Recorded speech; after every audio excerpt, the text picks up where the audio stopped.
মা জানো, আমি আস্তে আস্তে তুমি হয়ে উঠছি। এই বাড়িতে এখন আমি সকালবেলা উঠি, বিকেল শেষে আমার শরীরেও ঘামের গন্ধ হয়। আমি শাড়ি গুছিয়ে পড়তে শিখে গেছি মা, হাত খোপাতেই স্বাচ্ছন্দ্য পাই বেশি। সারাক্ষণ আর মুঠো ফোনে মুখ গুজে থাকি না, ঘড়ির কাঁটার সাথে সবসময় তর্ক করি।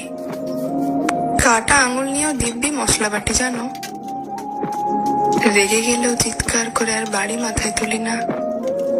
এখন বুঝি ধুলো পরিষ্কার করতে গেলে আগে কতটা ধুলো মাখতে হয়।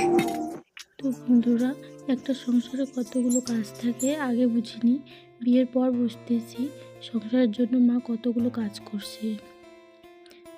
মায়েদের কখনো অবহেলা করো না। পৃথিবীর সকল মায়েদের প্রতি আমার রইল ভালোবাসা। তো মায়েদের যদি ভালো